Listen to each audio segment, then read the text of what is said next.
కరకరలాడే బంగాళదుంప ఫ్రై, ఒక ఉల్లిపాయ, 3 పచ్చిమిర్చీలు, వెల్లుల్లి ఒకటి,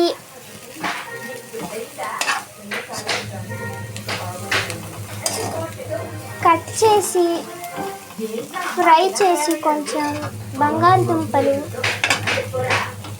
బంగాళదుంపలు ముందర ఫ్రై చేసుకొని ఉంచి, మనం ఫ్రై చేసుకున్న బంగాళదుంపలు ఉన్న ఆయిల్ మనం ఫ్రై చేసుకున్నాం కదా, దాంట్లో మిగిలింది ఆయిల్. ఇప్పుడు ఆ ఆయిల్లో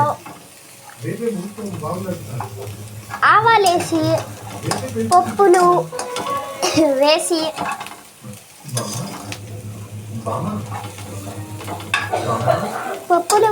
కలిపి మనం కట్ చేసిన ఉల్లిపాయ వేసి కలిపి, ఒక పచ్చిమిర్చి వేసి కలిపి, మనం ముందలే ఫ్రై చేసుకుని ఉంచిన బంగాళదుంపలు దీంట్లో వేయాలి. వెల్లుల్లి కూడా దంచి కొంచెం పచ్చి వేపినట్టుగా వేయాలి.